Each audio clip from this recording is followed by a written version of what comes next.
हमारे व्यस्त जीवन में ईश्वर की आवाज़, जैसे हम विज्ञान की भाषा में कहते हैं, आवश्यकता ही आविष्कार की जननी है। Necessity is the mother of invention.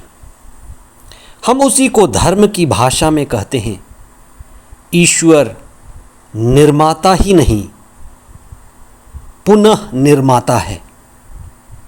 ईश्वर पवित्र आत्मा के द्वारा इस पृथ्वी को नया बनाता रहता है, आगे बढ़ाता रहता है।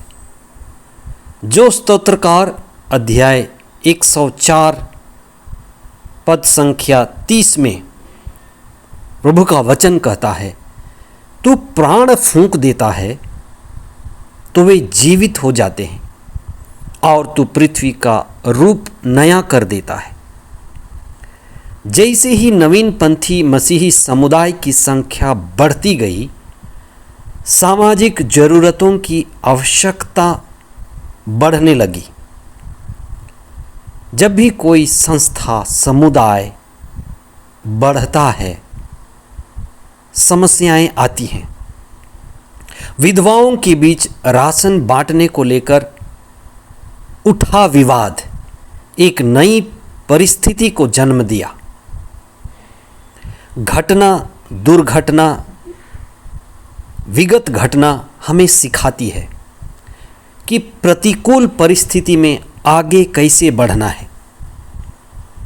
आज हम इस बात पर विशेष चिंतन करें कि उन्होंने कैसे बड़ी समझदारी से और पवित्र आत्मा की बुद्धिमत्ता से युवाओं की सहभागिता के द्वारा अपने समुदाय को आगे बढ़ाया और अच्छे कार्यों का विस्तार किया।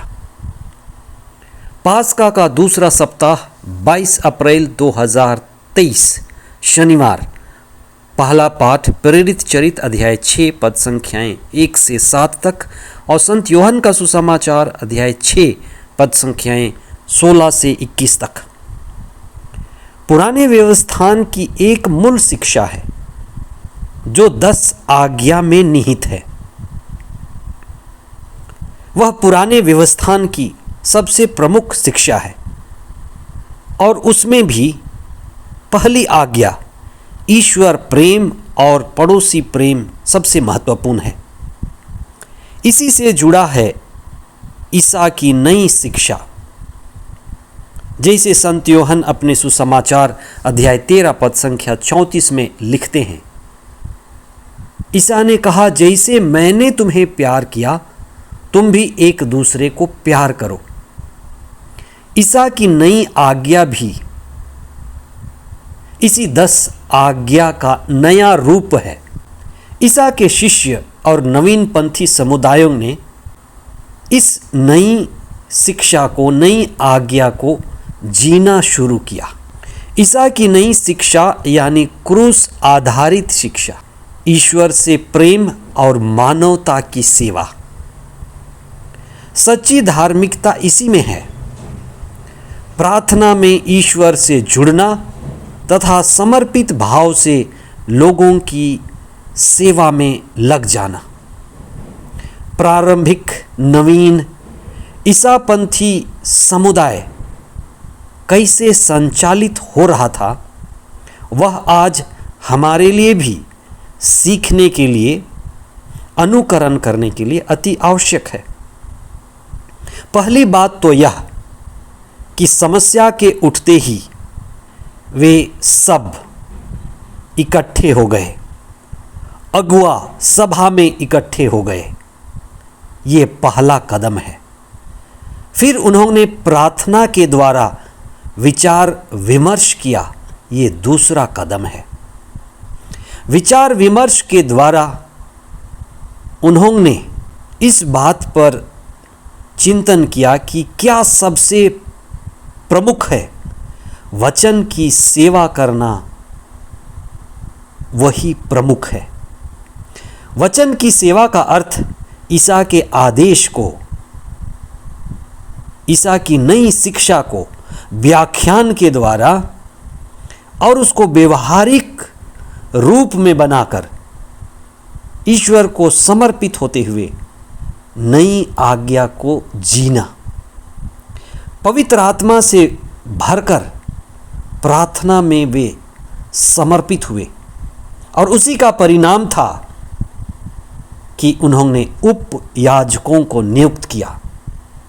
बड़े ही उत्साही, विश्वासी, बुद्धिमान युवाओं का चुनाव किया गया और इन युवाओं की सहभागिता, उनकी जिम्मेदारी और उनकी भागीदारी सभी को अच्छी लगी और इसी से उनका कार्य पवित्र आत्मा के द्वारा बढ़ने लगा, फैलने लगा।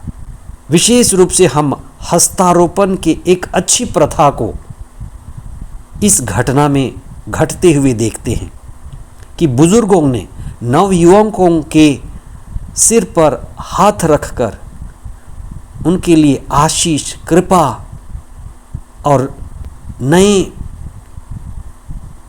कार्य की शुरुआत के लिए उनको प्रोत्साहित किया और उन्हें जिम्मेदारी दी। ये आगे चलकर उनके कार्य में बड़ी सफलता दिलाई। हम जो दिखते हैं वह नहीं है, हम उसके आगे हैं। ईसा का भूखों को रोटियां खिलाना ये चमत्कार है। पानी पर उनका चलना ये एक विशेष बात का सूचक है कि ईसा जो दिखते हैं वे नहीं हैं, उसके आगे हैं। ये रोटी खिलाना और पानी पर चलना कौन कर सकता है?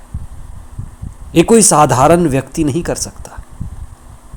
इसलिए ये धर्म ग्रंथ का संकेत है, धर्म की एक विशेष भाषा है जिसके तहत ये कहा जा रहा है कि प्रभु यीशु ईश्वर के पुत्र हैं। वे साधारण दिखते हैं पर बड़े असाधारण हैं। हजारों लोगों को 5 रोटी और 2 मछलियों से कौन खिला सकता है? पानी पर कौन चल सकता है? ये ईश्वर के लिए ही संभव है और ईसा ईश्वर के पुत्र थे। इसलिए उन्होंने जो किया, दुख उठाया, क्रूस पर उन्होंने अपने प्राण त्याग दिए, लेकिन उसके बाद जो पुनरुत्थान हुआ वो सबसे महत्वपूर्ण है क्योंकि वे ईश्वर के पुत्र थे। सभी सुसमाचार लेखकों ने इस बात को बताया है, इस सत्य को प्रकट किया है कि ईसा ईश्वर के पुत्र थे और ईसा ईश्वर की इच्छा पूरी करने के लिए सारे मानव जाति को मुक्ति का मार्ग दिखाने के लिए, मुक्ति संभव बनाने के लिए आए थे और उनके लिए दुख भोगना, क्रूस पर अपने प्राण को समर्पित करना और फिर जी उठना अनिवार्य था। इसलिए ईसा के जी उठने को उन्होंने अपने धर्म, पूजन पद्धति और भक्ति का केंद्र बिंदु बनाया। हम यही प्रार्थना करें कि हमारा विश्वास बढ़े, हम आत्माएं हैं, ईश्वर परमात्मा में अपने आप को पूरी तरह से समर्पित कर पाएं और ईसा की शिक्षा, उनकी प्रज्ञा, उनका नया जीवन हमारे जीवन में भी संचालित हो। आमीन।